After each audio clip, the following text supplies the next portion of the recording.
निवडणुकीचे जोरदार वारे वाहत आहे। निवडणुकीच्या मतदानाच्या तारखा जाहीर झालेल्या आहेत। सर्व राजकीय पक्षांचे उमेदवार ठरत आहेत।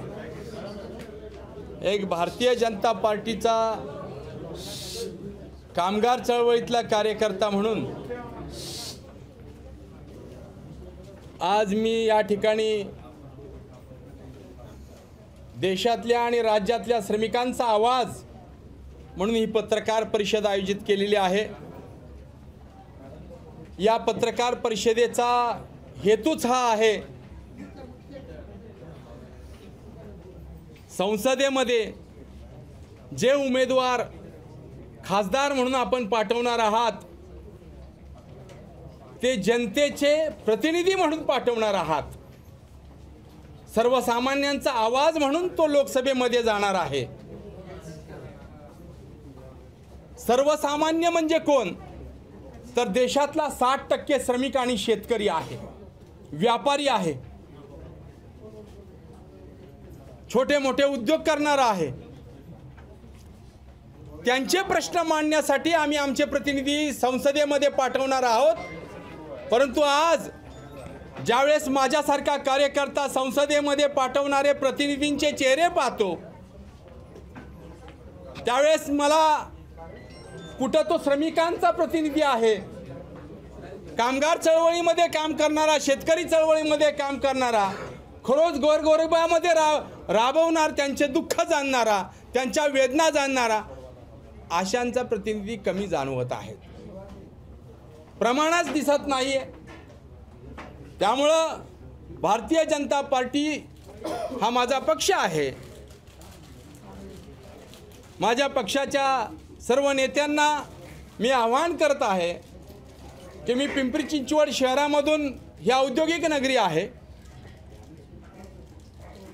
या औद्योगिक नगरीमधून मावळ लोकसभा मतदारसंघातून 6 विधानसभा मतदारसंघामध्ये जवळपास 4 आमदार हे भारतीय जनता पार्टीशीच रिलेटेड आहेत। 2 थेट भारतीय जनता पार्टीचे आहेत, एक अपक्ष आहेत, त्यांनी अलायन्स आपल्याबरोबर आहेत, 2 आपल्याबरोबर राष्ट्रवादीचे अलायन्स आहेत। माझी विनंती आहे 6 पैकी 5 आमदार आपल्या पक्षाचे आहेत, तर भारतीय जनता पार्टीलाच ही उमेदवारी द्यावी आणि ती उमेदवारी कामगारांचा प्रतिनिधी म्हणून यशवंतभाऊ भोसले अध्यक्ष राष्ट्रीय श्रमिक आघाडी म्हणून मी मागणी करत आहे। मी त्या पद्धतीचं पत्र माझे नेते देवेंद्रजी फडणवीस साहेब, चंद्रशेखर बावनकुळे साहेब, पक्षाच्या विविध पदाधिकारी अमर साबळे साहेब या सर्वांना पाठवून दिलेलं आहे, शंकरराव जगतापांना दिलेलं आहे, त्यामुळे माझे बुट्टे पाटलांना दिलेलं आहे, रायगडचे जिल्हाध्यक्ष आहेत कोळी साहेब त्यांना दिलेलं आहे। सर्वांना विनंती केलेली आहे की आपल्या पक्षाला तिकीट घ्यावं आणि प्रतिनिधी म्हणून आम्हाला त्या ठिकाणी संधी द्यावी।